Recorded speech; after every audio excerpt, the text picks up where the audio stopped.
I know a lot of you guys have been wondering, like, what have I been doing? What have I been up to? Well, guess what? If you've been asking yourself, does he have the MPC Key 37? The answer is yes. And I have a question. Who asked for this? Now, I know I'm sounding a bit pessimistic, and I know a lot of people will have something to say in the comment section. Feel free to. There's a lot of questions everybody will ask. But one of the things that I will tell you right now, the biggest thing on release when it came to the MPC Key 61, a lot of people wanted the MPC Key 37. It was all over the comment sections. It was all over the forums. Me as a music producer, I've always rocked with a 37 key keyboard because it's a sweet spot. A lot of people ask me the question, why do I not rock my Key 61 that much? Do I not like it or something like that? Oh, I love it to death, but it is huge. And the Key 37 happens to fit a criteria of what I'm used to, which is a 37 key keyboard. And I know other people will say, well, I like a 49 key keyboard or a 25 key keyboard, or even an 88 key keyboard. There's all shapes and sizes and air and opportunity, but right now we're talking about the 37 key. If you're wondering about the workflow of this unit, everything translates over. Like if you have anything like MPC expansions, MPC plugins, and so forth, you'll be happy to know that they all work on the Key 37 as they do on everything else that is in the MPC ecosystem. It sports the MPC OS that we all know and love. It has a 10 gigabyte hard drive, and it also comes with sounds. You know the deal by now. If you are not new to the AKAI ecosystem, or if you are new, you can go and download more sounds by registering your MPC at akaipro.com. For size comparison, I have the MPC Key 61 right in front of me, and what I'm gonna do is put the MPC Key 37 on top of it, and you can see they are different in size, as we will all know, right? And you can see where the convenience comes in for the Key 37. You will notice on the Key 61 that the mod wheel and pitch wheel are over here to the direct left side of the key bed, while the Key 37 has it above, but still on the left side. Another obvious thing is the presence of the touch strip is only on the Key 61. Some of the larger differences between the Key 61 and Key 37, you have USB 3.1, I believe, and then you have two USB ports, a headphone jack, main outs, more main outs, you have gain and more gain, and then you have your XLR combos right over here, and then you see you have separate CV and gate running through here, 1 through 8, and then you have MIDI in, MIDI out, MIDI through, and then your sustain, your foot switch, and expression pedal. While the Key 37, it has a smaller power button, and then it has a similar but not the same type of power supply as the MPC Live XR1. Yes, you cannot use this with the MPC Live XR1's power supply. It's its own individual power supply. You have a USB port, 2.0A, a SD card slot, which is missing on the Key 61, your recording input right here where you can control the recording volume.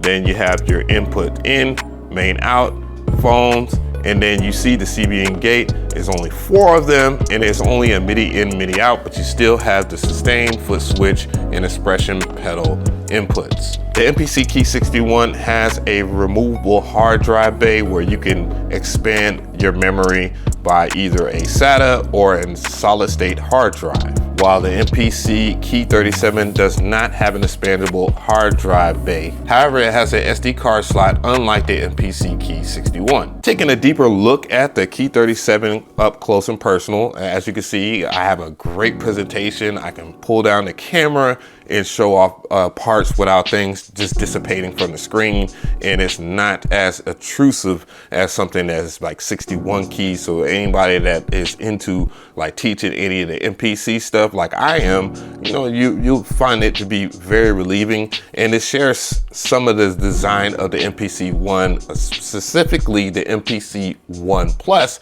where you have this red colorway. I'll leave it to you guys. How do y'all feel about the red colorway? Leave your comments below, but I do like it over anything black, because black has a hard way. It's kind of not very presenting, I guess. And you know, and there's nothing wrong with that if you like black colored gear. I just think this looks a lot more interesting. And the pads themselves, again, like the MPC 1 and the Key 61, they're the smaller kind of pads versus the MPC Live 2, and X. These pads are much smaller, so they share the same form factor. The tack buttons are exactly like the MPC 1, where they are clicking, and I think a lot of people will like that. And the buttons are well laid out, where you have your octave buttons over here if you want to switch the octaves. You have the pitch and my wheel right here, the my wheel's right here, the pitch wheel's right here. And yeah, everything is laid out nice. You have your pad banks, so if you want to switch the pad banks or anything like that, you can switch the pad banks. You have your main buttons here. You have your sounds button here, which was introduced on the Key 61.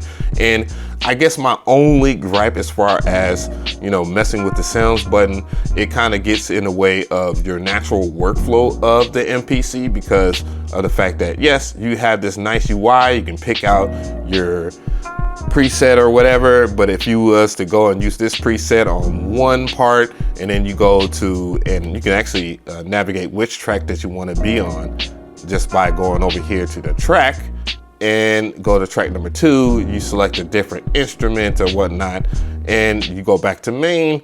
Then you see where everything could be a little confusing, and you know, just for workflow reasons, I think it's important to understand workflow, but we'll get to that on this channel. And then you have all the other important buttons like Q-Link. So if I was to go, let's say I press edit, which is the program edit button, so you don't have to press menu, press and hold menu, and then press this pad right here to get to your program editing. These things in terms of workflow is why the MPC 1 was very important. And that's why the MPC Key 37 and other MPCs like the MPC X are extremely high and important too, because they have all of the buttons that you need and you would want. One of the main buttons that are returning to the MPC Key 37 is this keyboard control. So if you have a DAW, or if you want to lock the keys into scale, you're able to do that within this menu here. And if we're going to talk about the touchscreen is as responsive as the MPC 1 and the Live 2 or whatnot. I do think the MPC X, which has a 10-inch screen versus a 7-inch screen, is a little different in terms of quality, and I guess it's because it's a bit bigger and it's a different make. So, you know, if I wanted to comment on that, but yeah, you have the ability to go through things and set it up for your DAW of choice. And with all the recent updates to DAWs, being able to work with your hardware within software has became much easier, especially with FL 21.2. So yeah, that's one of the things. And of course you can also sample and load samples. You just hit load and you can go into your expansions and stuff like that. All the functionality is about the same as it would be on the regular MPCs. Transport buttons over here. Yeah, this thing is laid out, and your data wheel is clickable. Since the MPC Key 37 is red, I think I'm gonna get on my Spider-Man vibes. I've been on the PS5 playing a lot of Miles Morales Spider-Man. Yeah, I know I'm late, guys. Relax. I've been inspired by the title screen. I'm gonna make the title screen music again because it's lit like that. So we're gonna start off with the low pianos, then we're gonna add everything in one at a time. Start with overdubbing the pianos here.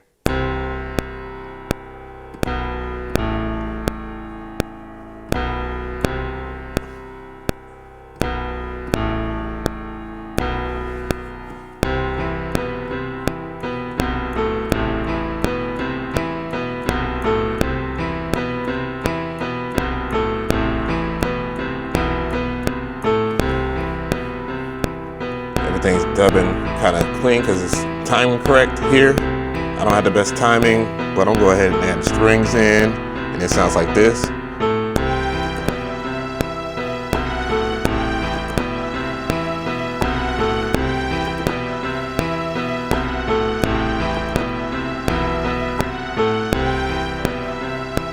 Then you add timing correct back in, and we can turn that off. And let's get some note repeat in there. We're gonna get these hi-hats in here.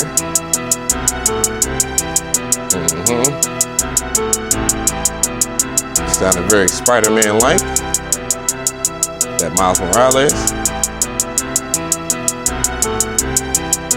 Go over here, kill, note, repeat, and then we'll just add the drums in.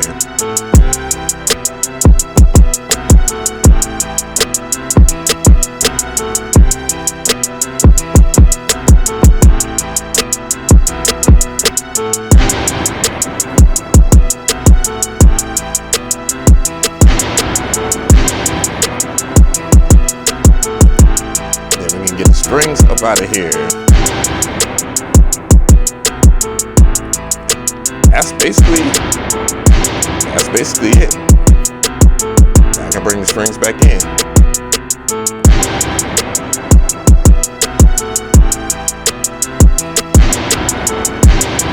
All stock sounds, baby.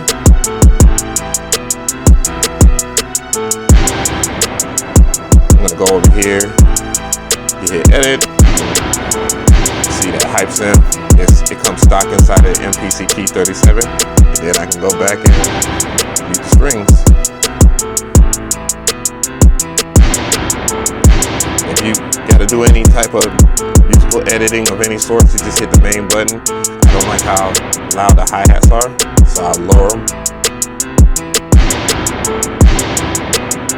And I can go to the next track where the drums are. Pretty much do about the same thing in the mix here. I can hit pad mix and then turn this sound down, stab.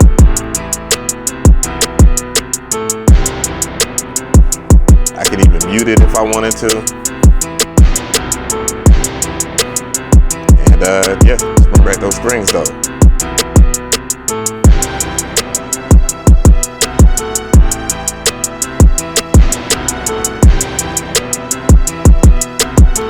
Pounding in my ears.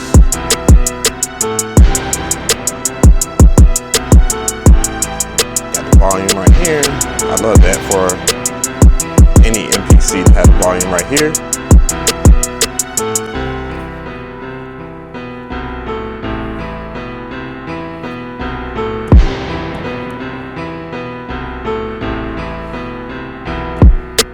Overall, there's a lot of things that I like about this unit and a few things that I don't.